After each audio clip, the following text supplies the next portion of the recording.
Good morning. Welcome to my latest designer diary video. Today, I really want to talk about mailing lists, not the drive-through email your customers, but getting your own mailing list up and running.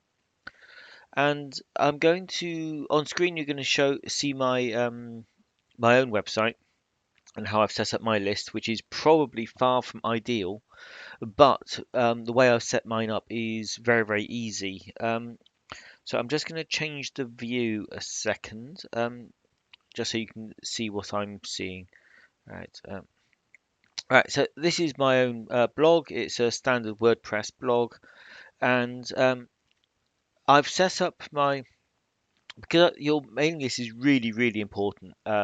There's loads of people that do this professionally that can give you all of the kind of facts and figures, but the crux of it is you can have a big Twitter following, but Twitter could fall out of favor tomorrow. They could, someone could complain that you could lose access to your account. Um, you do not own your Twitter following. You cannot take that Twitter following anywhere else.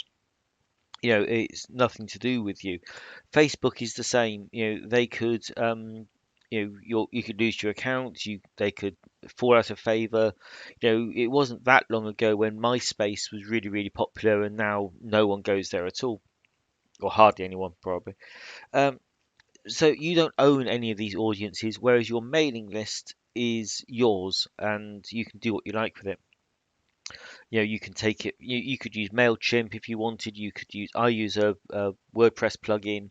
Um, but that list, I can export my list as a spreadsheet, and I've got it. I can back it up, and I can move from provider to provider. So my list, obviously, the important thing is to get signups. And this is my homepage, and the main central section here with the sort of first image is the sign up. With an offer, to encourage people to sign up or as a thank you. But I also have it lurking here in the sidebar, and that's constant over every page. So wherever you go, there is a sign up form.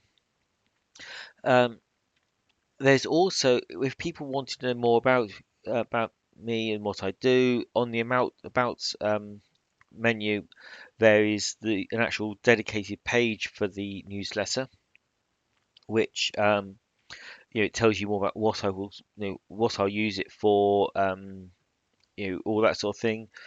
And so with the sign up, and if you are signed up, this form actually expands to include the unsubscribe and manage your subscriptions.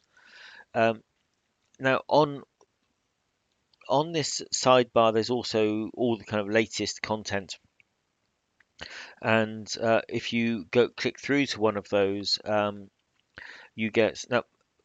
Most of the time, I try and do an audio only feed of these videos. So if you're driving, so you can just listen to it a bit like a podcast, but I just don't have the skills for making a podcast.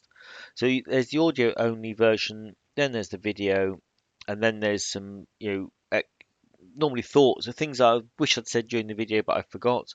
But a text version, because not everyone wants to, wade through a video. They can read it much faster than I can say it.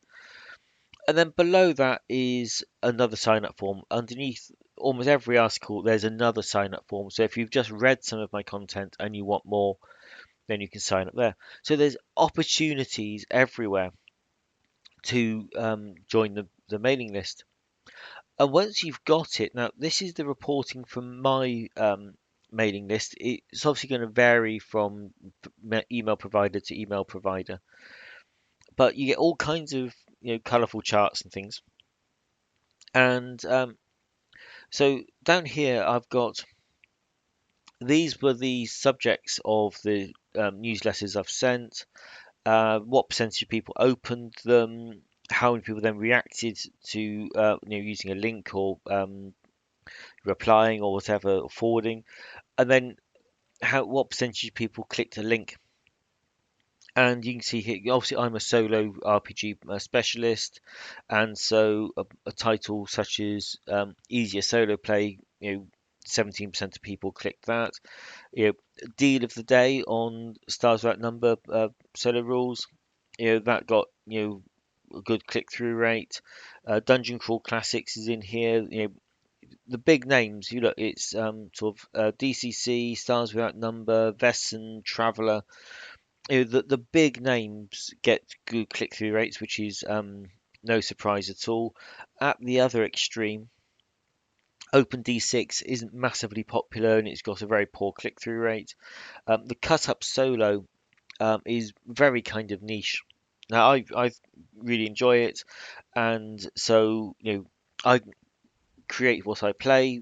So you know it isn't for everyone, but they get a very poor click through rate. But I put them out anyway. So half of the ones at the bottom here are cut ups, um, and yeah, it's not a problem. And then I can see which actual links get clicked. Now this is kind of fairly way down the list, and you'll see my own. So that's Itch there, my own Shopify store, Lulu, um, Amazon. There's some Amazon links.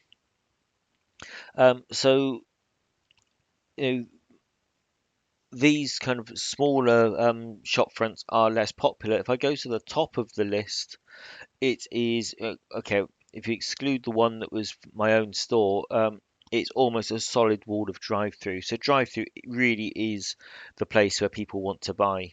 If I took the slider here to halfway down, you get a list of okay. So there's my own site. So drive-through, my own site, Amazon. Um, Amazon. Amazon is definitely the second biggest storefront out there. It knocks Itch into third place easily. So if you are thinking of it branching out from drive-through, you can do Amazon print on demand. It doesn't violate your exclusivity if you have it, and they're fairly popular. So that's definitely kind of the middle order.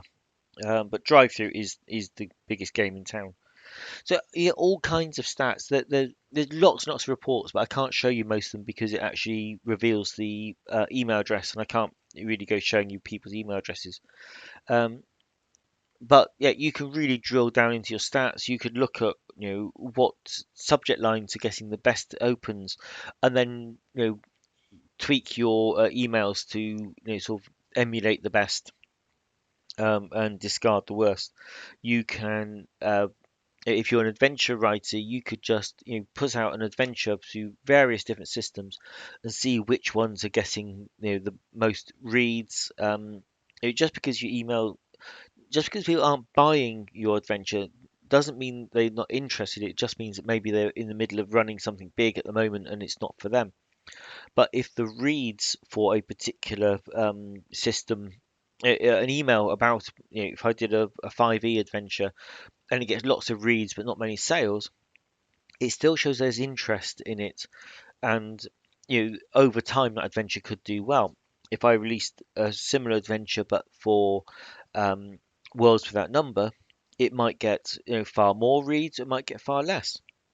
It might be that there aren't many Worlds Without Number adventures, so the fact that someone's put something out gathers a lot of interest, or people might not you know might be interested in the system but haven't bought into it because there's not much content for it.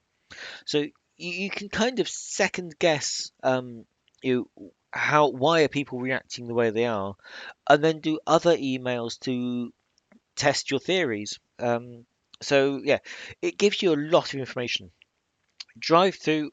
All they do is they give you a list of how many sort of customers you've got in your, um, you know, how many customers you've actually got, and then what percentage of them are prepared to accept emails, and then you fire off your emails.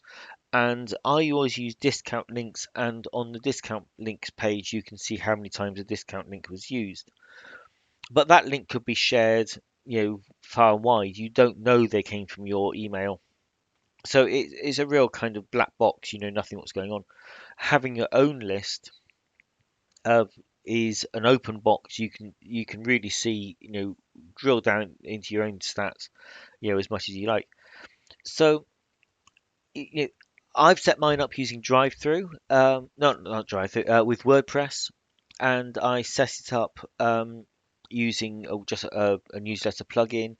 Uh, I didn't use Mailchimp because Mailchimp, you, all the email providers kind of know that Mailchimp is commercial emails, and they will kind of go into the promotions tab in Google Mail or into the spam folder, uh, whereas mine are coming from a domain that isn't associated with spam and commercial email.